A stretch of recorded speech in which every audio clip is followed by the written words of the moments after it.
We're ready for our second panel on what does it take to decarbonize collaboratively through co-financing and co-claiming.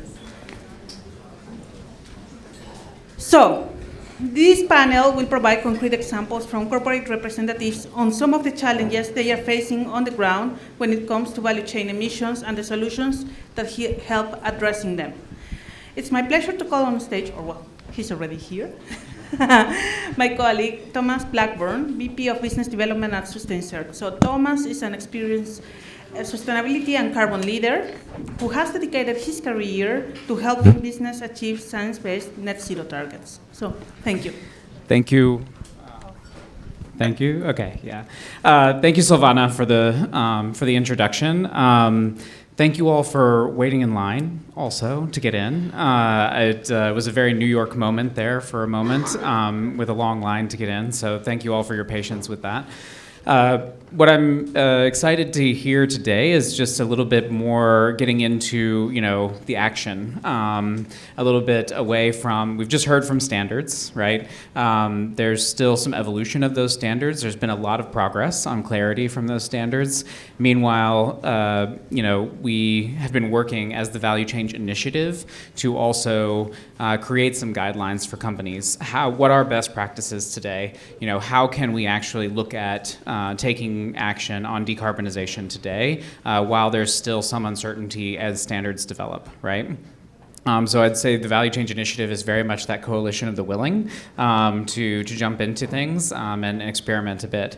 So with that, the Value Change Initiative has just recently issued a paper on co-claiming and co-financing in value chains. Really, the Value Change Initiative explores a lot of the opportunity within Scope 3, where there is, the opportunity for companies to co-claim reductions as those emissions get passed through the value chain.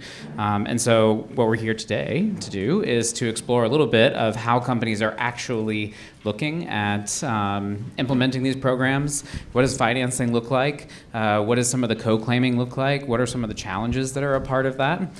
So I am joined today by Maya Reed, the Global Climate Data Lead for Pet Care Mars, as well as Hannah Sondergaard, the Executive Vice President for Agriculture, Sustainability, and Communications from Arla Foods, as well as Ryan Smith, the Director of Regenerative Agriculture, Impact, and Partnerships at Danone.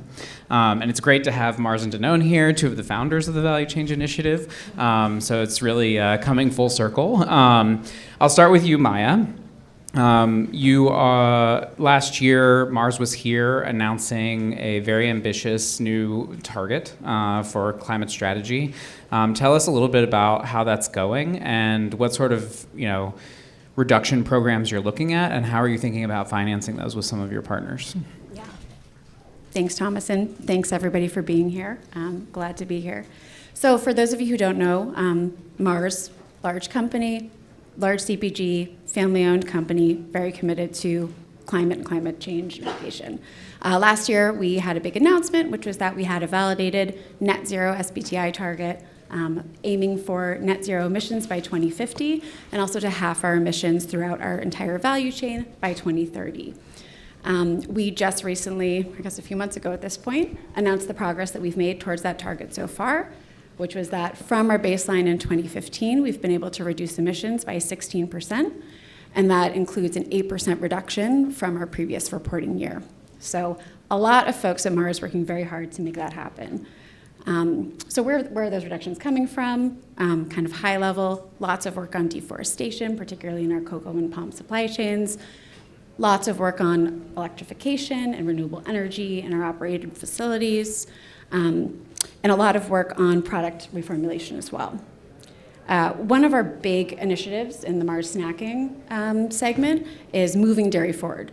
And so that's an initiative where we've reached out to our dairy suppliers, we've talked to the folks in our value chain that are willing and eager participants in decarbonization, aligned with folks that have targets of their own, and we've co-invested in solutions together so that we can start to change our dairy value chains, decarbonize them, and implement interventions collaboratively so that we can reduce those emissions. Okay. Yeah, could you tell us a little bit more about what some of those interventions look like, and how did the conversation for co-finance, like, how does the financing of that conversation go with your supply chain partners? It's difficult. Yeah, I'm not going to sugarcoat it. It's difficult, and it's not always successful. So while we find some actors that are really aligned, those who have SBTI commitments, those who have decarbonization goals, and are looking for that additional partner to go in and look into things like, enteric fermentation reductions through feed additives, manure interventions, capital expenditures for equipment that can help to decarbonize on their farms. We also have a lot of partners that don't quite know where to start. Partners that are doing accounting quite different to the way that we're doing accounting. And so there's a lot of meetings where we come to the table together, we both have high hopes, we both have great ambitions, and we have a hard time making things fit. That may be because we're accounting for things differently in our value chains. We could have different starting points. To get a little bit technical, sometimes we're using physical allocation to our co-products. Sometimes we're using economic allocation to our co-products. So essentially, we're speaking different languages of accounting. And when we get together, we say, well, the portions of the whole that we're looking at are different portions of the whole, and we can't really find a way to make those puzzle pieces fit together for co-investment. Okay. So that's just one of the challenges that we're encountering as well. Yeah. Ryan, I'm going to turn to you. Do you have a microphone? We'll have to share. Collaboration. All right. But yeah, if you could share a little bit about Danone, where you all are in your Scope 3 journey, and what sort of interventions and activity are you looking at, and how is that being financed? Yeah. Sure thing. Good to see everybody.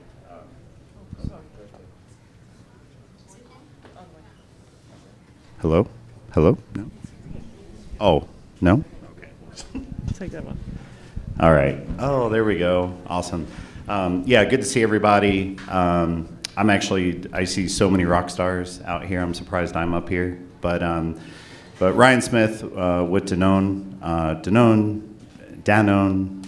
however you want to say it. But we are one of the largest dairy companies in the world. I'm sure many of you know our brands, but kind of the four categories that we play in is essential dairy, so Dannon, Oikos, Slight and Fit, Activia on the yogurt side. We also have some dairy beverages as well. And then plant-based, Silk and So Delicious. Then we have a water category with Evian. And then a category that a lot of folks may not know is we are a big player in the baby formula and specialized nutrition for infants. So the program at Danone started back in 2016, 2017. Saw as kind of our Dannon pledge. So what's unique about Danone, and I guess the dairy company as a whole, is the majority of our contracts are direct with our farms. So that gives us the ability to work directly with our farms, and then as we are applying these interventions, which I'll talk about some of the interventions that we're applying and how we're co-investing or co-financing, but then as we develop the greenhouse gas reduction size of those practices, we can keep them all through within our supply chain. So 100% of our dairies today are within our regenerative ag program. So that means that we collect historical data. Ourselves and our data collector and verifier will work with these farms directly on self-continuous improvement plans, something from a holistic level that we pride ourselves on, I know a lot of you do too, is farmer choice and just continuous improvement, right? So if it's not going to work the farm, it's not going to work for us. And that's true on developing environmental assets, but I also think that's true on just building farm resilience. And I think when we think about regenerative ag and regenerative ag systems, we really have to keep that resilience mindset. So some projects that we work with our farms on the manure side is manure solid separators. We're looking into vermiculture. Of course, a couple months ago when Bovaer was approved, so we're looking at different feed additives, et cetera. Now, how are we structuring co-financing and co-investing? It's a good question. So we bring dollars to the table every single year, and then we look how we can leverage external dollars to drive scale and drive interventions in those practices. So that could be through USDA. We have a partnership for Climate Smart Commodities grant, and something that really got me excited about that was how we think about carbon and how carbon moves through the supply chain. So while we are proponents for all market drivers, I am really interested in how carbon moves with the commodity as opposed to carbon being its own commodity, and what that means for companies like ourselves and how we can move scale. I see some folks in the room that I was with yesterday where we were talking about different funding mechanisms. So not only USDA, but how do we bring more catalytic capital that then can actually kind of feed into patient capital.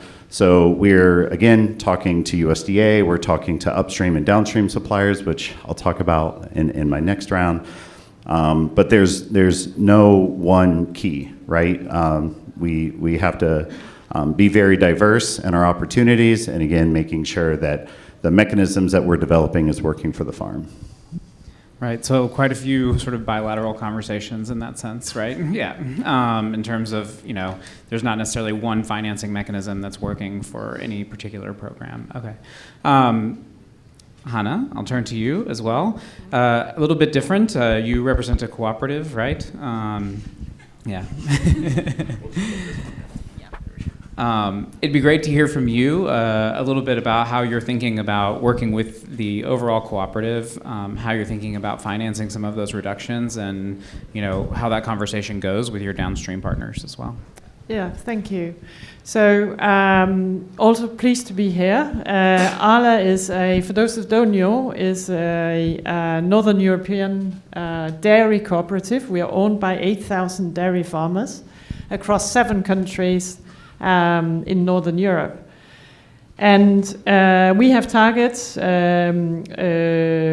are on science-based target to reduce by 30% on scope 3 by 2030 and 63% on scope 1 and 2. And we are on track to deliver that. We are in the process of upgrading that to FLAG, and then the bar becomes a little higher, and then we need a new roadmap. But that's also what we're working on. But I guess what we did following setting those targets is we looked at how do we move farmers? How do we get farmers to move? Because I think, if I'm going to put a voice in the room, it's the voice of the farmer, because if we don't get farmers to move, we can all be here and spend a lot of time, but we're not going anywhere. So we had some people in our business for a long time that had worked on how do we measure CO2 at farm level. And we scaled that up to all farmers in 2020. So that means that all our farmers are completing a survey once a year with 230 data points where we are collecting and we are verifying those data, and we are putting them into a huge data bank. So we have one of the biggest data sets on dairy farming globally. So what we then did based on that, so what we can see on that data is what is the performance of the lowest performing farmers versus the highest performing farmers. And just in that, there is a massive spread that we can use before we start applying new technologies and costly things. So that's a big learning for us, that we call them the big 5. So those are the things that can really drive performance, feed efficiency, land use, animal welfare, and so on. But what we also saw is that we were not moving fast enough. So what we did, and being a farmer co-op, we have a farmer board. So what we said to them is, if you are serious about achieving the target you've just set us, then we need to put our money where our mouth is. So we created an incentive for farmers. So it's a point-based incentive, and the farmers can earn points by either performing highly on those KPIs that drive CO2 or by taking action. And that action can be switching to deforestation-free feed, or it can be put your manure through biogas, or it can be use green electricity, or whatever. The money for that incentive comes off the milk price. So if you've ever talked to farmers about reducing their milk price, you know what I'm talking about. So it came off the milk price, and we have the mandate for the board to invest up to 500 million euro a year in this. So it's around 8 to 10% of the milk price, depending on how high the milk price is. So we did that, and I guess the results that we've seen is that we are now reducing around 3% a year. So because we are a big dairy business, that amounts to around 1 million tons over the last 2 years. So it's a significant contribution. But the last part of that chain for us has then been that we need to get our value chain partners into this as well, and Right. this is why we're here. So the benefit, I guess, is that we can quantify the reductions through verified data. We can also quantify the cost of that transition. So that has meant that we can now engage customers, our customers, in the journey. And what we are now working hard on is to create sourcing sheds, as we call them now, or supply sheds, with chain of custody, so we can deliver claimable reductions to the customers that we are working with. And we can do that because we have the data.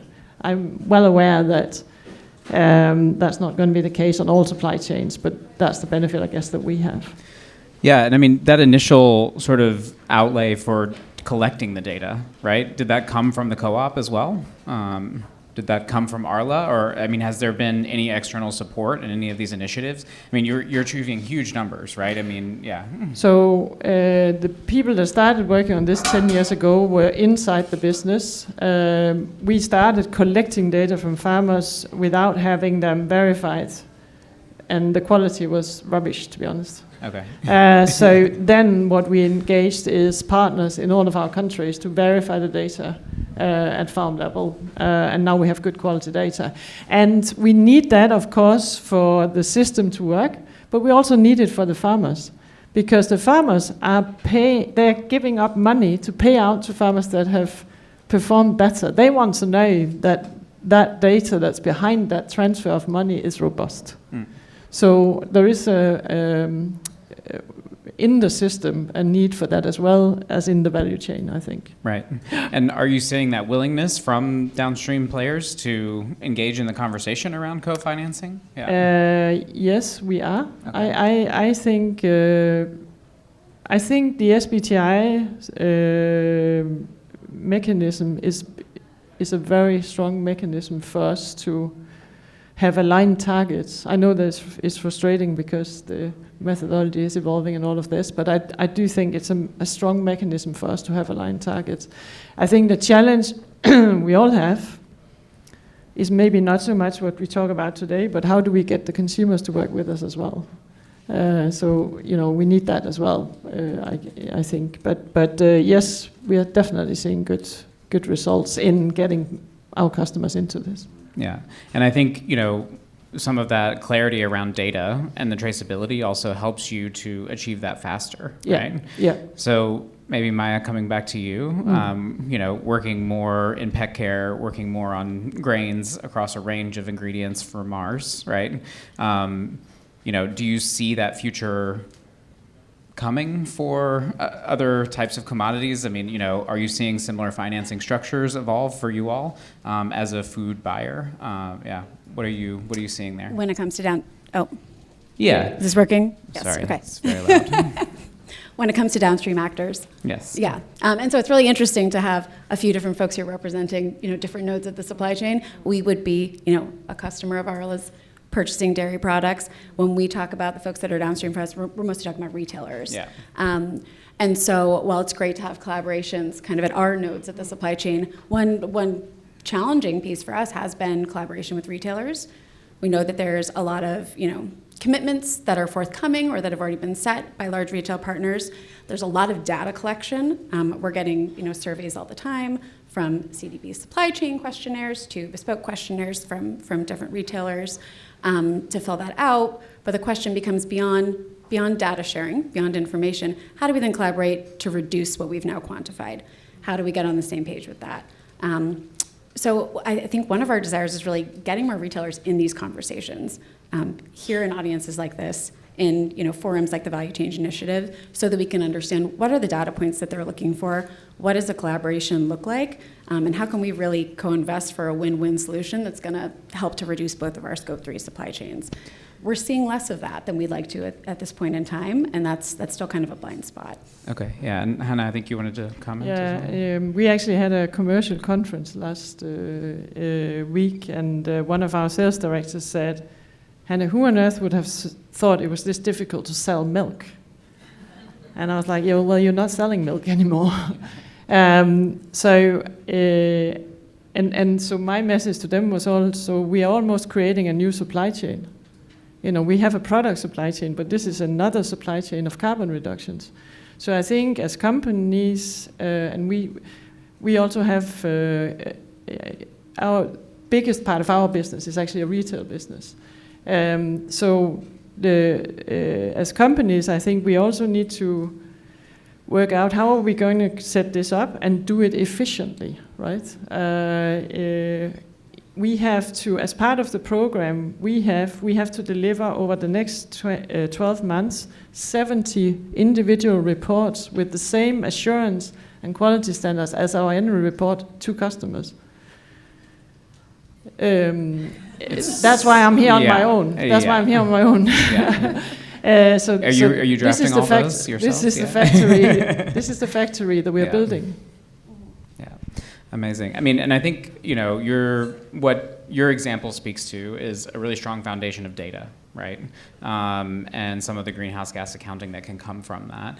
Ryan, I mean, are you seeing, and maybe moving into the co-claiming sort of portion of this conversation, financing is one part. At the start of it, you sort of need to agree on what are we reducing, what are we removing, and who's getting what, right? Yeah. Is that something that you need to establish, through, is USDA helping support that conversation? Are you bringing in additional partners in that conversation? Yeah, how is that looking? Yeah, great question. So, so with the example of USDA, I think what's unique, again, they bring billions and billions of dollars. But their outcomes may be different than our outcomes, and that's okay, because then we can share that value there. But we have experienced similar conversations with retailers. We are in some deep conversations with some retailers around the co-financing and co-claiming that given where we sit within the supply chain, they're using us as that vehicle or agency to those farms that then, of course, we sell yogurt to that company that then we can align on, reduction targets. And it's pretty exciting. So the can't say who yet, but the pilot that we're working with, they're going to bring about $1 million to the table. We'll work with about 6 to 8 farms on the manure management interventions that we talked about, and then using our data collector and verifier to verify that, but also bring assurance providers to the table to make sure that these claims are being. Yeah, so the assurance is sort of a big part of it at this stage. Yeah. Okay. Yeah. Hannah, did you want to? Yeah, I think there is something in this where we have to recognize that our supply chains are very different in complexity. So I didn't see the full of the previous panel, but even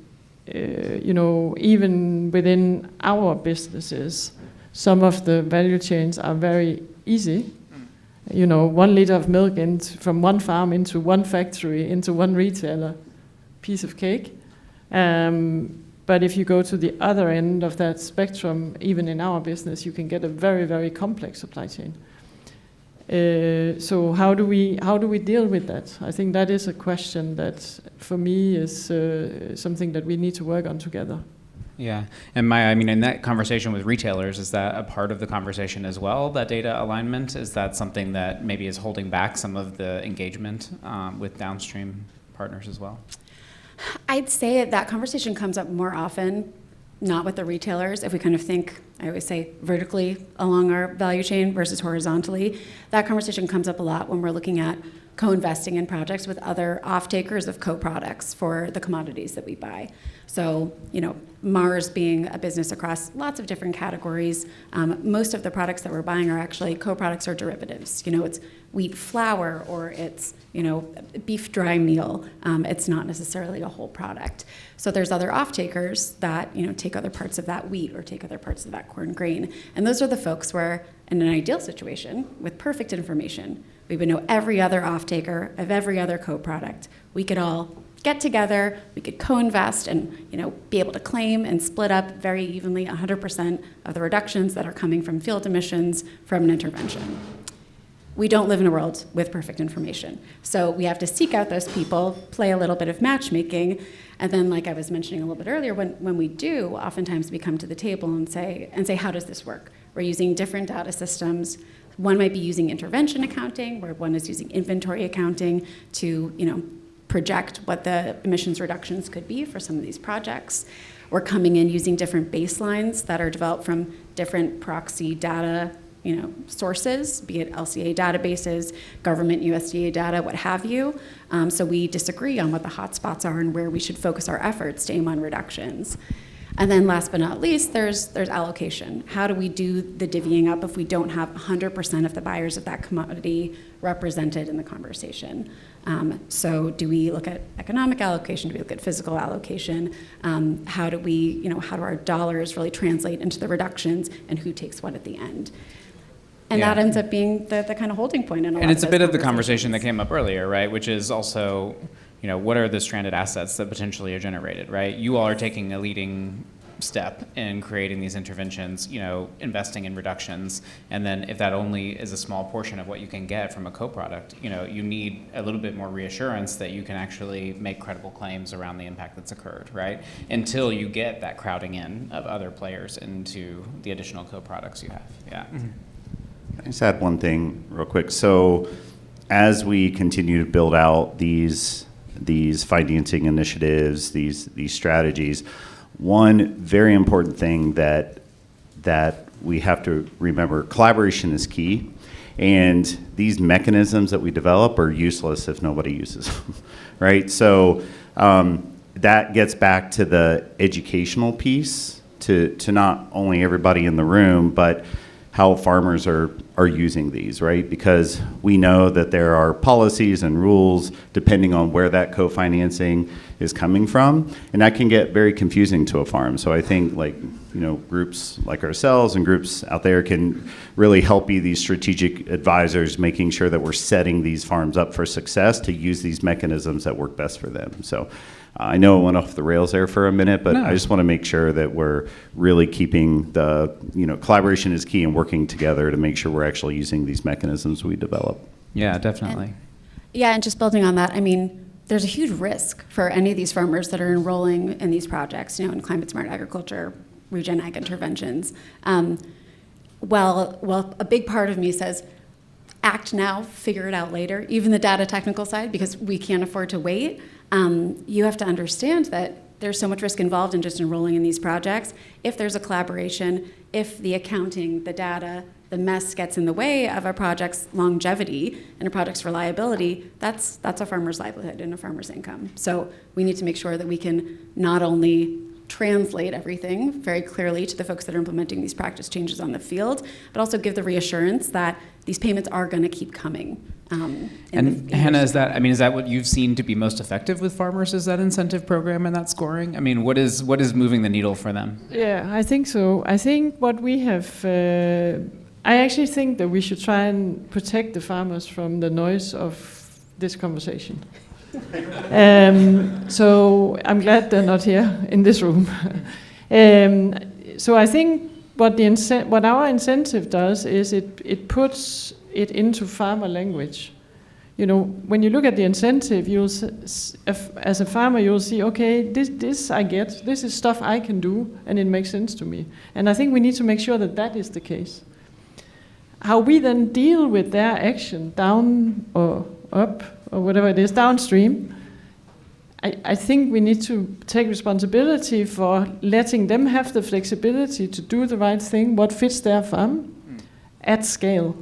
We need to get some scale down here, and then we need to work the accounting bit out, but don't get the farm part so too much Don't involved get them in it. too involved in the accounting part. I would say not. Yeah. Farming's hard enough.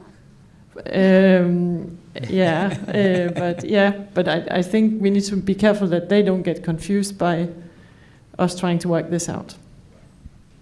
Yeah, I mean, I think in the value change initiative, it has been quite a few food companies, traders, input providers, et cetera. I mean, we definitely welcome as many retailers into the conversation as possible. I do think, even for them, for a food company, right? I mean, you all have to, again, make this business case even for yourselves as well, like the farm and for your companies.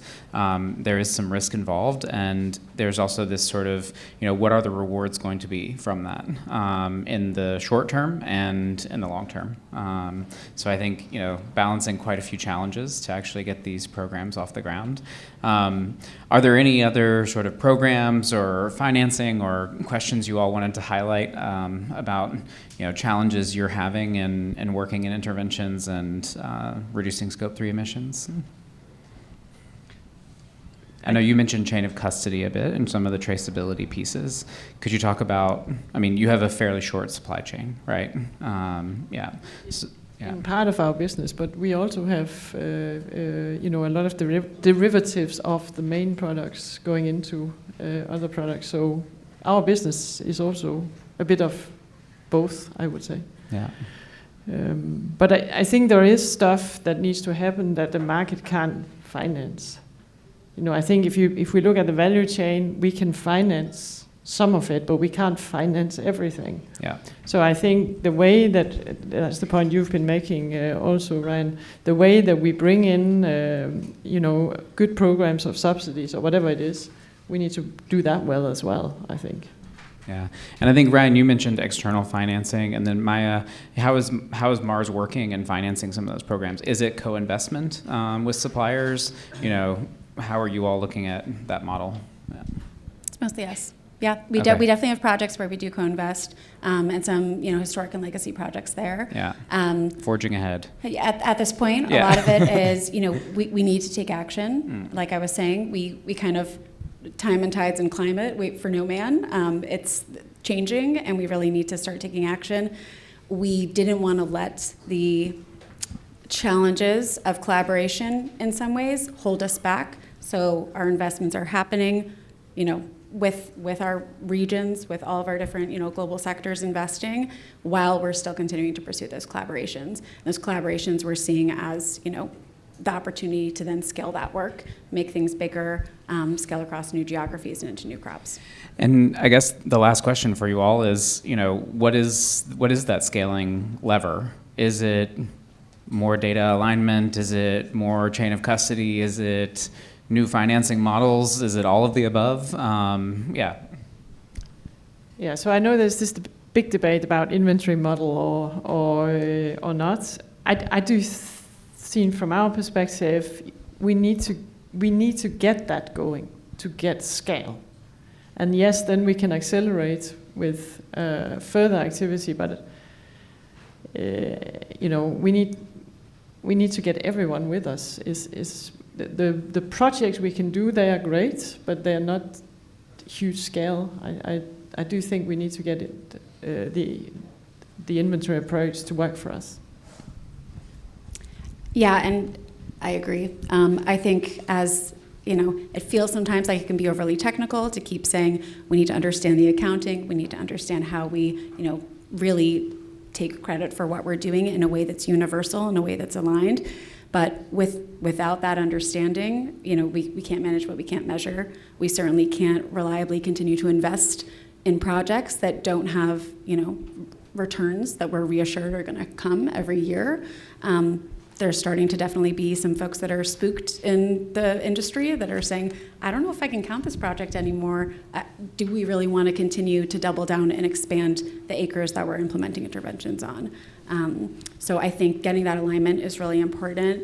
And one thing kind of to your prior question as well is, a challenge that we're seeing as we're going forward, we're looking into integrating removals into our inventory. Some of these areas that we don't have the guidance yet resolved around is how do we retrofit older projects that we really were first movers, Sometimes we did collaborate with other folks in the value chain to just get something going that may not now be the most compliant with GHG protocol. How do we retrofit them? How do we talk about grandfathering in certain practices? How do we incentivize change and folks to get better? If we don't have a standard to go towards, we don't really know how to do that. But if we aren't accommodating to some extent, then we're penalizing first actors and continuing to discourage new investment. Absolutely, yeah. So I think the common theme of the day is we just don't want the perfect to be the enemy of the good, right? And then let's go back to scale. What is scale? No, I'm just kidding. It's like, what's the meaning of life, right? Like, how do we get to scale? In percentage of greenhouse gas emissions, yeah. And the way I think about scale is literally just thousands of different pilots that get to that scale. And the reason I say that is because, again, at the risk of sounding like a broken record, this gets back to how we work with farms, what their needs are, et cetera, because what works in California for a dairy doesn't work for a dairy in Michigan, right? So, again, just what works for them, making sure that, you know, we have to think about it as a pilot, as I see some General Mills people in here, and they'll love me saying this, but place-based, how we work with communities, et cetera, to get there. Right, taking it out of carbon tunnel vision, as we sometimes say, right? Oh, yeah. Yeah. Okay, well, do you all have anything else challenges you wanted to bring up? Strong points you wanted to bring? I just make sure, yeah, okay. Thank you all so much. Thank you for being members of the Value Change Initiative. Thank you for the efforts that you all are making. Some amazing progress is being made. I think this conversation has changed quite a lot in the last 3 or 4 years that we've been all working on this topic. Yeah, I mean, you know, hearing about the number of farmers you have, the data points you're collecting, the number of interventions Mars is working on, Danone's work as well. You know, we're moving towards climate action instead of an accounting conversation. So I'm really excited about that. So thank you all for being here. Yeah. Thank you.